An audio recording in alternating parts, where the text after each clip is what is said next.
있지 않습니까? 그래서 우리가 막 사람들 만나면 그렇게 이야기하죠. 너 MBTI 뭐야? 막 이렇게 얘기하지 않습니까? 나는 어떤 유형이다라고 하면 어떤 사람은 진짜 그 유형과 똑같은 것 같아요. 그런데 어떤 사람은 진짜 정반대의 유형이 나와서 의외다라고 하는 사람들도 있습니다. 물론 MBTI가 뭐 성격 그 유형이 100% 맞다고는 할 수 없어요. 그 정도로 사람의 성향은 다 알 수 없죠. 그런데 이 MBTI가 어느 정도는 그 사람의 성향을 파악할 수 있는 것 같습니다. 그래서 지금 MBTI를 아주 간단한 큰 특징들로만 가지고 왔는데요. 혹시 여러분들 가운데 MBTI 해보신 분 있나요?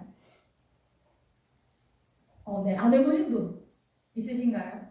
제가 이 간략하게 이야기해 드리는 것을 들어보시고 나는 어떤 유형인지 한번 생각해 보셔도 좋을 것 같습니다. 먼저 첫 번째는 외향과 내향을 구분해요. E는 외향, I는 내향입니다. E는 내가 사교적이다, 활동적이다 라고 하면 E, I는 내향적이다, 신중하다 라고 하면 I입니다. 둘 중에 하나 선택하셨나요? 두 번째입니다. 두 번째는 감각과 직관이에요. S와 N으로 나눠지는데 S는 감각입니다. 오감을 의존하고 철저한 그런 사람들. N은 영감을 의존하고 신속한 사람들입니다. 네, 선택하셨죠? 세 번째는 사고와 감정인데요. 사고는 T라고 합니다. 분석적이고 논리적인 사람들. F는 감정인데 감정적이고 대인관계를 아주 중요시하는 사람들 F입니다. 마지막 판단과 인식입니다. 판단은 P인데요. 자율적이고 융통성 있는 사람들. J는 철저하고 계획적인 사람들을 뜻합니다. 그럼 여러분들 나왔나요? 여러분 어떤 사람인지 어떤 성향인지 나왔나요? 저 임원들 중에 J가 좀 있거든요. 그래서 엄청 꼼꼼한 그런 성향들이 좀 있더라고요. 오늘 이렇게 제가 MBTI를 먼저 이야기한 이유가 있는데요. 오늘 말씀 속에 나오는 이 도마를 MBTI로 한번 판단을 해보니까 이 도마라고 하는 사람이 ISTJ인 것 같아요. 그 이유가 뭐냐면 도마는요, 엄청 신중하고 그리고 눈에 보이는 거 확실한 것을 믿는 그런 성향을 보입니다. 그래서 감정과 뭔가 그런 곳으로 가는 게 아니라 내 눈에 보여야 확실하게 믿고 이런 성향을 가지고 있습니다. 그래서 ISTJ 오늘 도마의 이런 성향인데요. 이런 성격을 가지고 있는 도마였다라고 하는 것을 염두에 두시고 오늘 말씀을 들어보시면 좀 도움이 될 것 같습니다. 여러분들 오늘 이 도마와 제자들의 상황이 어떠했냐면 예수님께서 십자가에 달려 죽으셨습니다. 그리고 나서 이 제자들이 끝까지 나는 예수님을 따라갈 거야. 나는 예수님을 책임질 거야. 나는 예수님의 제자야 라고 하는 정체성을 가지고 살았을까요? 아주 정반대의 삶을 살았죠. 이 사람들은요.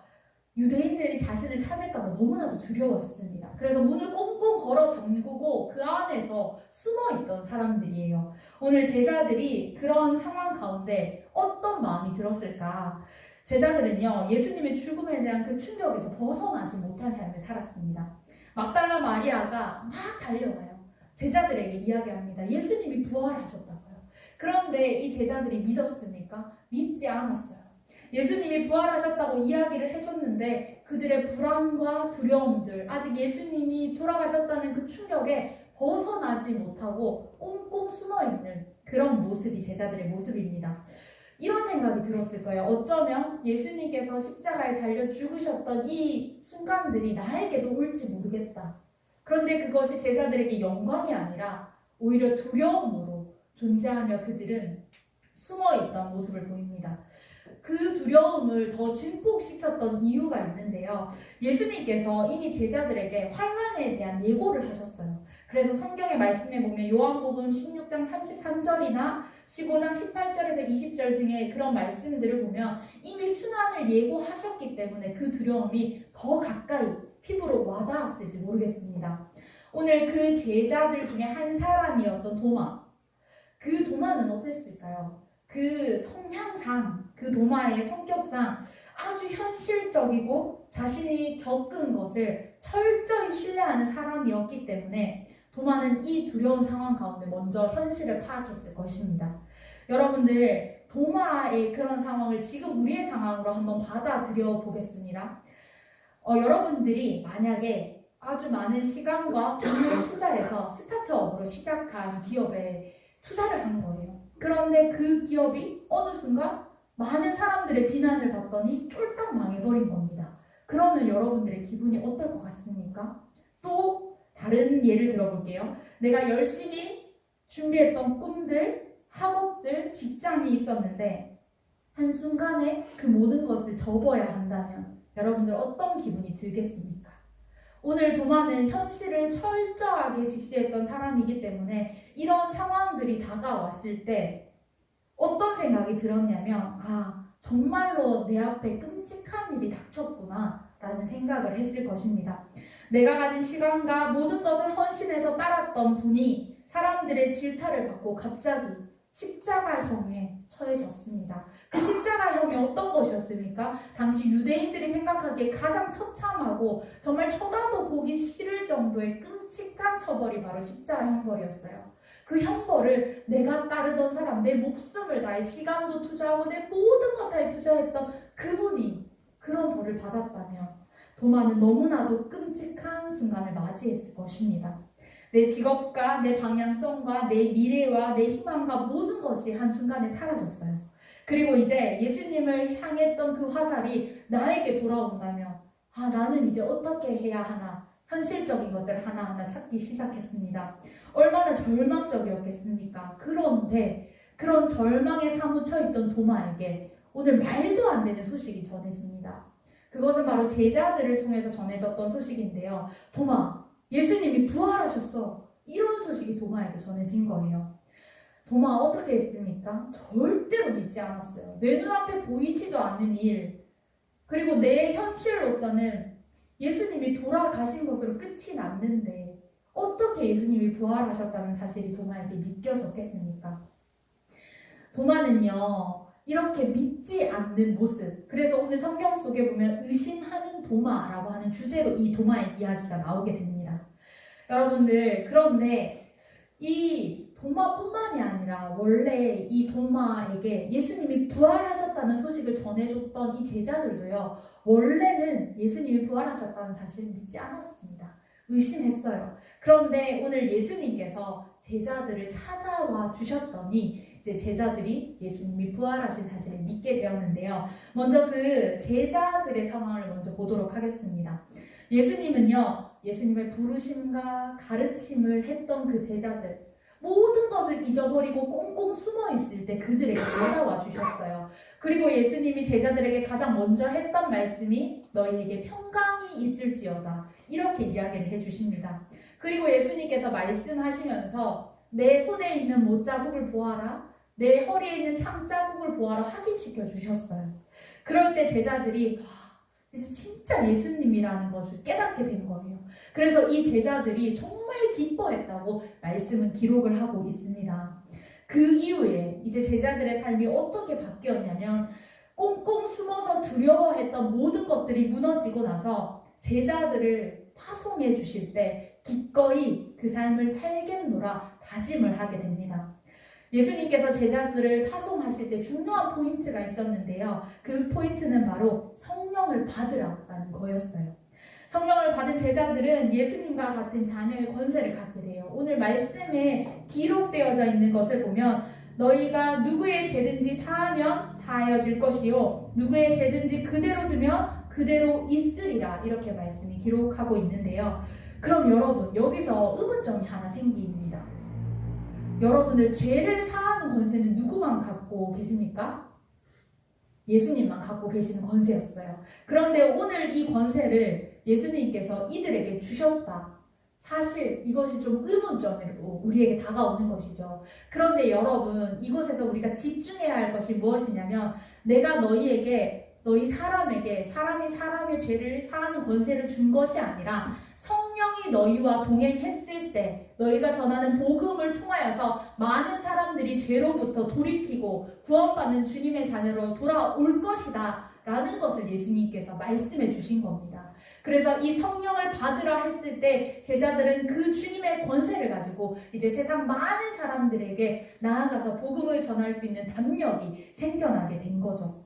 그래서 이제 제자들은요, 성령님께서 함께 하시니 어디든 갈 수 있었습니다. 복음을 전하고 갈 준비가 되었다는 거예요. 예수님을 만나서 이제 모든 두려움과 의심들이 사라지고 준비 자세를 취하고 있었는데, 그런데 오늘 어떤 말씀으로 이어지냐면 바로 도마가 의심하는 사건으로 이어지게 돼요. 이제 제자들만 예수님을 만나서 예수님이 우리를 파송하셨어, 복음 들고 가자 라고 하기 전에 한 사람, 그 도마가 주님께로 돌아와야 했습니다. 그래서 오늘 도마가 의심하는 내용들이 말씀 속에 이어지고 있는데, 이 도마는 제자들과는 다르게 예수님을 계속해서 의심하고 있는 모습을 보여줍니다. 왜 도마가 계속해서 의심했을까요? 도마는 예수님을 보지 못했기 때문이에요. 부활하신 예수님을 도마 빼고 다른 제자들이 보았지요. 그래서 믿었는데 도마는 그 순간에 없었습니다. 그렇기 때문에 도마는 있어야 할 자리에 없었으므로 예수님의 부활을 믿지 못했던 것이죠. 24절 말씀을 보면 그 도마가 있어야 할 자리에 없던 것을 확인할 수 있습니다. 여러분, 왜 도마가 그 자리에 없었을까요? 사실 말씀에 도마가 무슨 일 때문에 이 자리에 없었다라는 것은 기록되어져 있지 않습니다. 그래서 우리가 알 수는 없어요. 그러나 명확하게 도마는 의심하는 자였다. 그리고 제자들의 그 부활하신 예수님의 그 소식, 제자들을 통해 전해진 소식을 절대 믿지 않았다라는 것이 도마의 현실입니다. 두 번째로 도마가 의심했던 이유는 그 자리에 없던 것 이후에 내 눈으로 보지 못했기 때문에 믿지 않았습니다. 도마가 말한 내용을 보면 도마가 의심한 이유가 명확하게 나오죠. 25절 말씀인데 제가 한번 읽어드리겠습니다. 다른 제자들이 그에게 이르되 우리가 주를 보았노라 하니 도마가 이르되 내가 그의 손에 못자국을 보며 내 손가락을 그 못자국에 넣으며 내 손을 그 옆구리에 넣어보지 않고는 믿지 아니하겠노라 하니라. 이렇게 이야기를 하고 있습니다. 도마는 예수님을 직접 보지 못했고 확인하지 못했기 때문에 계속해서 의심을 합니다. 도마가 이야기하죠. 정말 믿을 수 없다는 말투로 내가 예수님의 손에 내 손을 넣어봐야, 그 창자국의 허리에 내 손을 넣어봐야지 내가 믿겠다. 제자들에게 이야기하고 있습니다. 절대로 믿을 것 같지 않았던 그 도마 같은 성격에 부활하신 예수님이 진짜 나타나주지 않으면 제자들과 그 신랑이는 계속 이어질 수밖에 없는 그런 상황이었던 것이죠.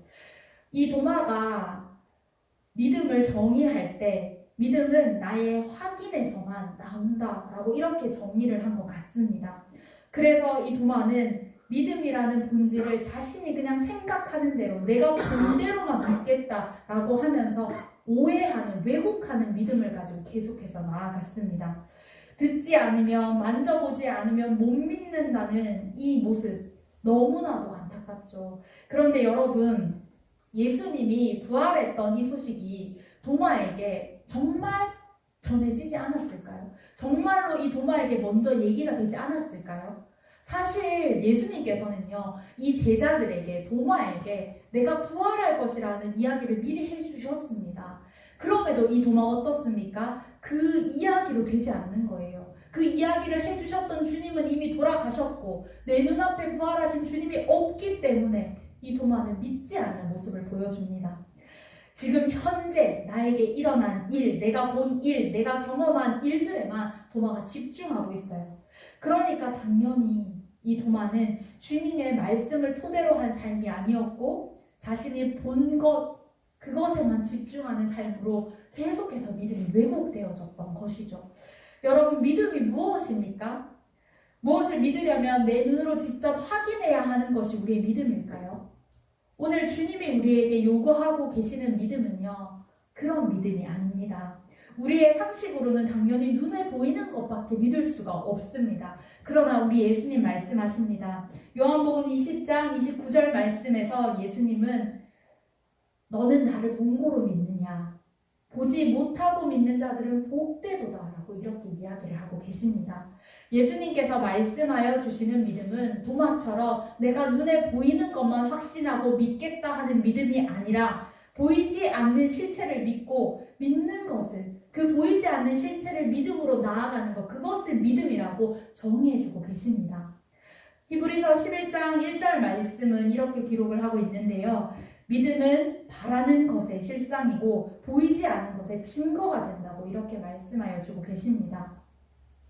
여러분, 말씀은, 예수님은 우리에게 끊임없이 이렇게 이야기해 주고 계시는데 우리의 믿음은 사실 그렇지 않습니다. 도마처럼 특히나 우리는 여전히 현실적이고 이성적인 판단을 하며 살아가는 것이 우리의 현실입니다. 많은 사람들이 이야기합니다. 그냥 예수님의 이야기는 허구일 뿐이라고, 아니면 제자들이 지어낸 얘기일 뿐이라고, 부활에 대해서도 그렇게 많이들 이야기를 하죠. 그냥 신화일 뿐이다, 지어낸 이야기일 뿐이다. 사실은 예수님께서 죽지 않았다. 세상에 있는 많은 사람들이 이렇게 이야기를 합니다.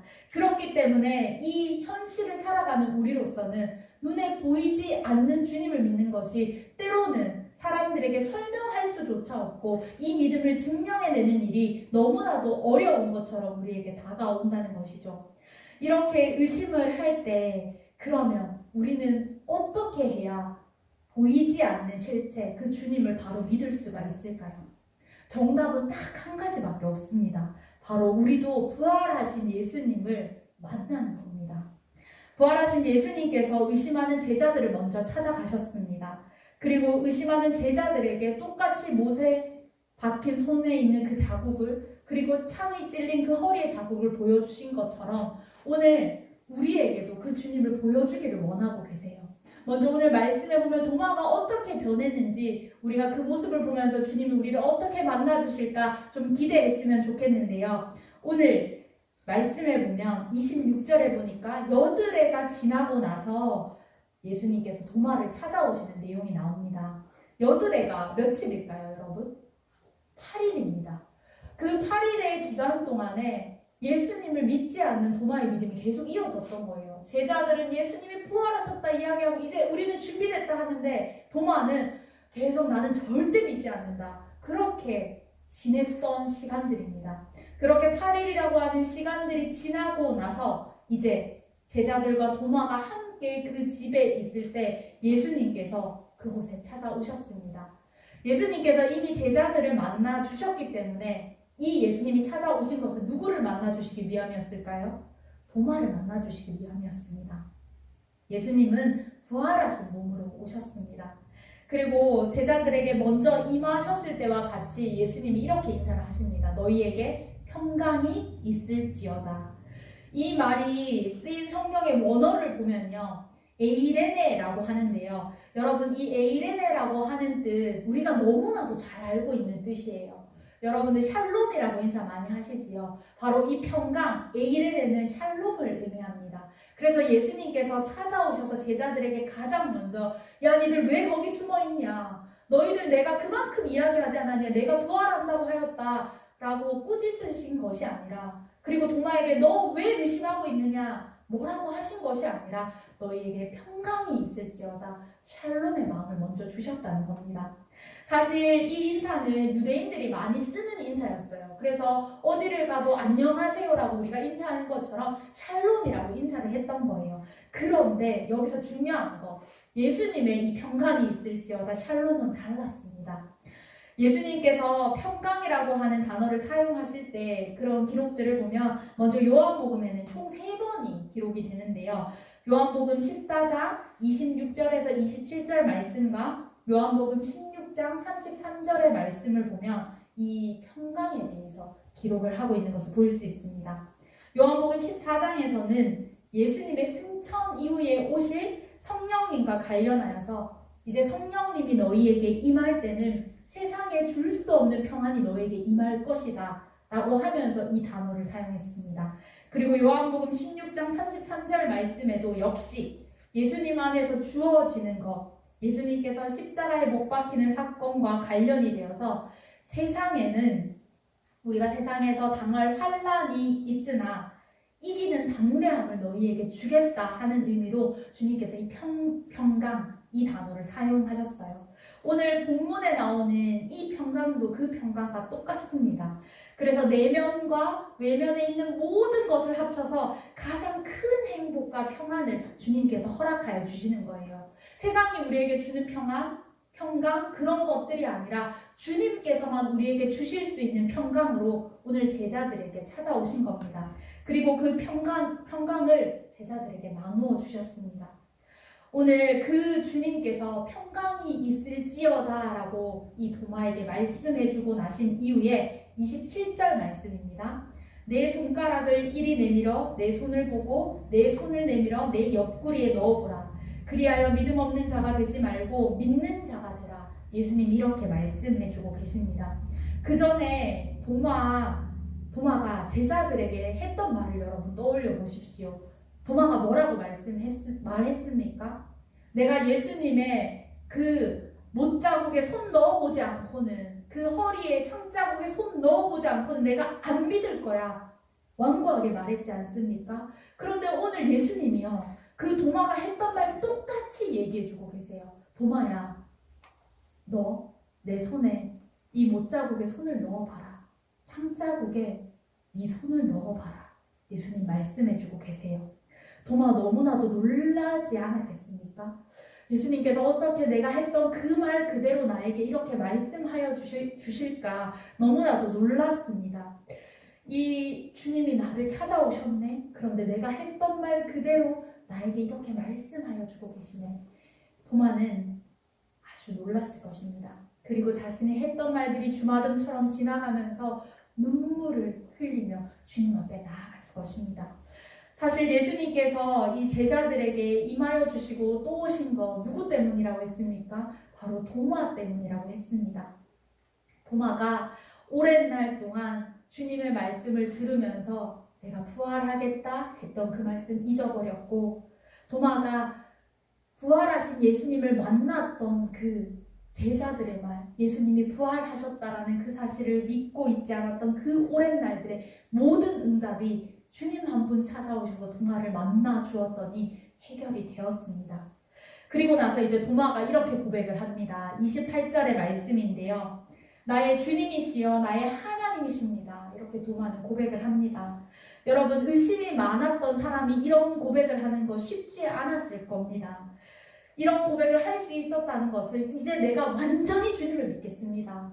내가 이전에 했던 모든 의심들은 다 끊어버리고 주님 내 주님이십니다. 내 왕이십니다. 내 주인입니다. 내가 부활하신 주님을 믿습니다. 온전히 고백하는 고백의 내용이었습니다.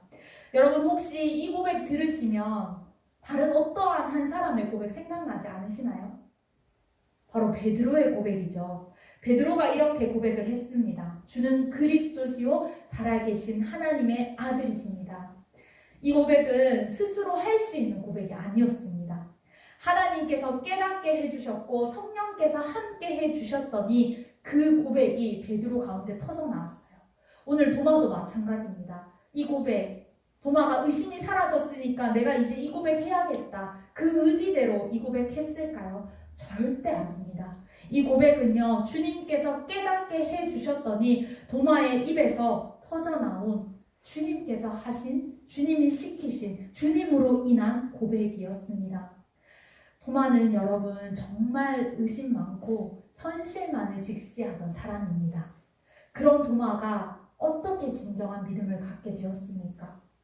주님을 만났을 때 그 의심이 믿음으로 바뀌게 되었습니다. 주님을 만나고 났더니 내 인생의 가치관과 모든 것들이 송두리째 바뀌게 되었습니다. 그리고 나서 이 도마는 더 나아가서 어떤 일을 하였냐면 이제 부활하신 예수님을 만난 이후에 인도로 가게 됩니다. 그 인도에서 예수님을 전하다가 자신의 목숨도 아까워하지 않고 순교하게 되는 데까지 이르는 것이 바로 도마의 삶이었습니다. 이렇게 의심 많던 도마가 주님을 만났더니 이런 새로운 인생이 그 삶 가운데 펼쳐졌습니다. 여러분들 도마가 만난 주님, 여러분들 만나고 싶지 않으십니까? 주님이 우리를 꼭 만나 주셔야 하는 이유가 있습니다. 우리의 삶 가운데 때로는 주님을 의심하고 때로는 내가 주님을 잘 모르겠고 주님 살아계신 분인가 내 눈에 보이지 않기 때문에 내가 온전히 믿지 못하겠다 하는 그 마음 가운데 우리가 주님을 꼭 만나야 할 이유가 있습니다. 왜냐하면 우리는 너무나도 연약한 존재이기 때문에 스스로 우리가 어떤 것을 선택하고 우리가 어떤 것들을 온전히 고백할 수 없기 때문입니다. 여러분, 우리가 현실 속에서 살아가기 때문에 현실이 별거 없다. 나는 세상의 모든 것을 초월했다. 세상은 아무것도 아니다. 라고 생각할 수 있는데요. 이렇게 살아가는 이 현실 너무 힘겹지 않습니까? 세상에 있는 많은 사람들이 끊임없이 믿는 자들을 향하여서 손가락질하고 때로는 그 존재가 정말 믿음의 존재가 확실하냐 증명해보라 이야기할 때 여러분 그 삶 우리가 그 무게를 견디는 거 좀 힘들지 않습니까? 그런 가운데 우리가 주님을 꼭 만난다면 오늘 요한복음에 함께 읽었던 말씀 20장 31절의 말씀처럼 우리가 살아갈 수 있는데요. 오늘 이 말씀을 붙들고 우리가 살아가야 그 사람들에게 살아계신 주님을 증명할 수 있게 됩니다. 여러분들 이 말씀 어떤 말씀이냐면 바로 우리가 예수님께서 하나님의 아들이며 왕이라는 사실을 의심하지 않고 살아가는 삶 그것이 바로 주님을 만난 우리들의 삶입니다. 또 예수님의 이름으로 힘이 그것이 바로 우리가 이 세상을 살아나가는 우리가 믿음의 자녀로서 믿음을 가진 자들로서 이 땅에 주님을 증명해 보이는 모습이 될 것입니다. 여러분들 생명을 얻어서 살아가는 삶이 어떤 삶입니까? 내 생명은 주님께서 주신 것을 인정하는 삶입니다. 그리고 이 주님께서 주신 삶을 감사하며 살아나가는 삶입니다. 그리고 죽음을 이기신 주님과 함께 이 땅의 것들에 연연하지 않고 저 너머의 영원한 삶을 꿈꾸며 살아가는 것 이것이 바로 우리의 삶입니다. 죽음을 이긴 주님의 관점으로 이 세상을 바라보는 삶 세상에 있는 많은 사람들과 같이 끊임없이 죽음을 향해 달려가고 그 주님은 없는 것처럼 살아가는 그런 삶이 아니라 오히려 죽음을 이기시고 영원한 생명을 허락하신 그 주님의 눈으로 그 주님의 관점으로 이 세상을 바라보며 살아갈 수 있는 것 그것이 바로 생명을 가진 주님의 자녀들 우리의 특권이 되는 것입니다. 여러분들 이제 우리가 이 말씀을 정리하면서 꼭 기억하셨으면 좋겠습니다. 우리가 현실 가운데 살아가는 것이 너무나도 힘들고 괴로울 때 우리의 마음속에 주님에 대한 의심이 돋아날 때 도마처럼 내가 눈으로 보지 않고는 이 주님 믿지 못하겠다 생각할 때 이제 이 모든 것들이 주님을 만날 때 바뀌어질 수 있음을 기억하며 살아가기를 소망합니다. 도마에게 함께하여 주신 주님, 제자들을 만나 주셨던 주님이 오늘 지금 우리 가운데 함께 하시고 지금도 여러분들을 만나시기로 작정하고 계십니다. 여러분들의 마음을 열어서 주님 만나기만 하면 우리가 그 주님 만날 수 있습니다. 비록 우리의 눈에 보이지는 않으나 우리에게 영원한 삶을 허락하시고 이 땅에서 하나님의 나라를 밟아나가며 살아갈 수 있도록 허락하신 그 주님과 함께 동행하시면서 이제 그 어떤 의심도 또한 세상에 있는 많은 사람들의 손가락질도 이겨내시며 승리하시는 여러분들 되시기를 소망합니다. 함께 기도하겠습니다. 하나님, 하나님의 아들 예수님을 만난 제자들과 도마가 의심하는 모습에서 완전한 믿음으로 나아갔듯이 오늘 우리도 예수님을 만남으로 인생의 괴로움과 의심을 벗어버리고 주님과 함께 생명의 역사를 써내려가기를 소망합니다. 우리 가운데 성령님 충만하게 임하여 주셔서 그 모든 일들을 할 수 있도록 도와주시고 날마다 주님을 만남으로 인하여서 새로운 인생이 우리 가운데 펼쳐질 수 있도록 함께하여 주시옵소서. 예수님의 이름으로 기도드립니다. 아멘.